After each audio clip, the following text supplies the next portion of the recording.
আসসালামু আলাইকুম। আজকে আমরা ইংরেজি গ্রামারের সবচাইতে গুরুত্বপূর্ণ একটি বিষয় যে পার্টস অফ স্পিচ, যেটি অবশ্যই প্রত্যেকটা ছাত্র এবং ছাত্রীর জন্য জানতেই হবে এমন একটি বিষয় হলো পার্টস অফ স্পিচ। এই পার্টস অফ স্পিচের মূল বেসিক টুকু আমরা একটু জেনে নিই। আসলে পার্টস অফ স্পিচটা কি এবং এটি কয় প্রকার সেটা আমরা একটু জেনে নেব উচ্চারণ সহ। পার্টস অফ স্পিচ, এখানে বাক্যে ব্যবহৃত প্রত্যেকটি ওয়ার্ডকে পার্টস অফ স্পিচ বলে। অর্থাৎ যদি আমি এখানে একটা ওয়ার্ড লিখি যে আই গো টু স্কুল, এটা বাক্য লিখলাম, বাক্যে ব্যবহৃত প্রত্যেকটি ওয়ার্ডকেই পার্টস অফ স্পিচ বলে।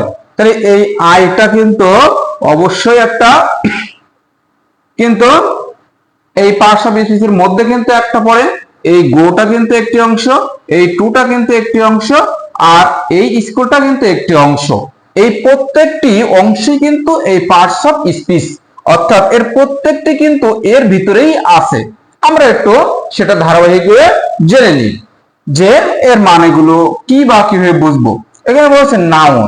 নাউন এর উচ্চারণটা হচ্ছে আমরা দিয়ে দিয়েছি আর এটা অর্থ হচ্ছে বিশেষ্য, অর্থাৎ কোনো কিছুর নামকেই কিন্তু নাউন বলে, কোনো কিছুর নামকেই নাউন বলে। এখানে হচ্ছে প্রোনাউন। প্রোনাউন মানে সর্বনাম, অর্থাৎ নামের পরিবর্তে যা বসে, এটার অর্থ হচ্ছে কোনো কিছুর নাম। এটা হচ্ছে নামের বিপরীত, নামের পরিবর্তে যা বসে, নামের পরিবর্তে যা বসে সেটা হচ্ছে প্রোনাউন। অ্যাডজেক্টিভ, নাউন এবং প্রোনাউন এইগুলোর দোষ গুণ অবস্থা, এইগুলোর দোষ গুণ অবস্থা হচ্ছে অ্যাডজেক্টিভ বা বিশেষণ। এটা হচ্ছে এই নাউন অথবা প্রোনাউনের দোষ গুণ অবস্থা, অর্থাৎ দোষ গুণ যেগুলো থাকে। যেরকম আমি খুব ভালো ছেলে, আমি খুব খারাপ ছেলে, সে খুব ভালো, এই যে কারোর দোষ কারোর গুণ, এটা হচ্ছে অ্যাডজেক্টিভ। এবার হচ্ছে ভার্ব। ভার্ব অর্থ হচ্ছে ক্রিয়া, অর্থাৎ কোনো কিছু করা, কোনো কাজ করা বোঝালে সেটা হবে কিন্তু ভার্ব। এবার হচ্ছে অ্যাডভার্ব। অ্যাডভার্ব উচ্চারণগুলো আমরা পাশে লিখে দিয়েছি। এটা হলো হচ্ছে ক্রিয়া বিশেষণ, অর্থাৎ অ্যাডজেক্টিভের পূর্বে বসে ওই অ্যাডজেক্টিভে আরো একটু জোর দেয় যে রহিম ভালো ছেলে। এখন আমি যদি লিখি রহিম খুব ভালো ছেলে, রহিম ভালো ছেলে, এটা কিন্তু আমার হয়ে যাচ্ছে। কিন্তু যদি আমি আর একটু জোর দিয়ে লিখি রহিম খুব ভালো ছেলে, ওই যে খুবটা নিয়ে আসলাম, এইটা হচ্ছে কিন্তু ক্রিয়া বিশেষণ বা অ্যাডভার্ব। ঠিক আছে, এখানে বলছে যদি যে রহিম is a good boy, Rahim ভালো ছেলে, Rahim is a very good boy, ওই যে ভেরিটা নিয়ে আসলাম, ওইটা হলো অ্যাডভার্ব বা ক্রিয়া বিশেষণ। অর্থাৎ অ্যাডজেক্টিভকে আরো একটু জোর দেওয়ার জন্য যেটি ব্যবহার করা হয় সেটি কিন্তু ক্রিয়া বিশেষণ বা অ্যাডভার্ব। প্রিপজিশন, এখানে উচ্চারণ দিয়েছি, এটা হচ্ছে পদান্বয়ী অব্যয়, অর্থাৎ কোন শব্দের পূর্বে বসে ওই শব্দটাকে নতুন একটা অর্থ বহন করে, নতুন একটা অর্থ দেয়, সেটা হচ্ছে কিন্তু প্রিপজিশন। এবার আছে কনজাংশন।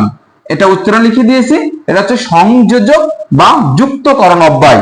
সংযোজক বা যুক্তকরণ অব্যয়, অর্থাৎ দুইটা সেন্টেন্সের মধ্যে মাঝখানে যুক্ত করে আমি লিখলাম যে রহিম খেলা করে, করিম খেলা করে। যদি আমরা একসাথে লিখি রহিম ও করিম খেলা করে, ওই যে মাঝখানে ওটা নিয়ে আসলাম, এন্ড, অর, বাট, এইগুলো সব হচ্ছে এই কনজাংশন, অর্থাৎ সংযোগ বা যুক্তকারী অব্যয়। এরপর আছে ইন্টারজেকশন, অর্থাৎ আবেগসূচক, যে খুবই দুঃখ, খুবই আনন্দ, খুবই কষ্ট, এইগুলো কিন্তু হলো এই ইন্টারজেকশন। অর্থাৎ হুররে তারা খেলায় জিতে গেছে, ঠিক আছে, কিংবা কারোর পিতা মারা গেছে, এটা দুঃখের সংবাদ। এই যে অতি আনন্দের সংবাদ, অতি দুঃখের সংবাদ, এইগুলো হচ্ছে মানুষের আবেগ, এই আবেগ অনুভূতি, এটা হচ্ছে ইন্টারজেকশন। এইগুলো আমরা কিন্তু বুঝলাম। এবার দেখি আমরা বলছিল যে বাক্যে ব্যবহৃত প্রত্যেকটি ওয়ার্ডকেই পার্টস অফ স্পিচ বলে। দেখিয়ে দেন, আমরা একটা বাক্য আছে, তাহলে এইটা কি, এখানে রহিম গো টু স্কুল লিখতে পারতাম, সেখানে না লিখে আমরা আই লিখলাম, তাহলে কি রহিমের পরিবর্তে বসেছে না, তাহলে এটা নামের পরিবর্তে বসলে এটা কিন্তু অবশ্যই প্রোনাউন। এইটা কি গো, গো মানে কি যাওয়া, কোনো কিছু করা, কোনো কিছু যাওয়া, কোনো কিছু খাওয়া, কোনো কিছু ঘুমানো, এইগুলো সব কিন্তু ভার্ব। তাহলে এটা কিন্তু আমাদের ভার্ব। আর এই টুটা হচ্ছে প্রিপজিশন। প্রিপজিশন মানে পদান্বয়ী অব্যয়, অর্থাৎ কোনো শব্দের পূর্বে এসে ওই শব্দটাকে নতুন অর্থ দেয়, এটা। এবার এখানে স্কুল মানে কি একটা কিছু নাম, তাহলে নাম মানে এটা হচ্ছে নাউন। তাহলে এই বাক্যে, একটা বাক্যের মধ্যে যতগুলো শব্দ বসে প্রত্যেকটি শব্দই কোনো না কোনো পার্টস অফ স্পিচ। এভাবে আমরা পার্টস অফ স্পিচের কি এবং কয়টি সেটা আমরা জানলাম। পরের দিন আমরা প্রত্যেকটি বিষয়ের বিস্তারিত আলোচনা করব ইনশাআল্লাহ।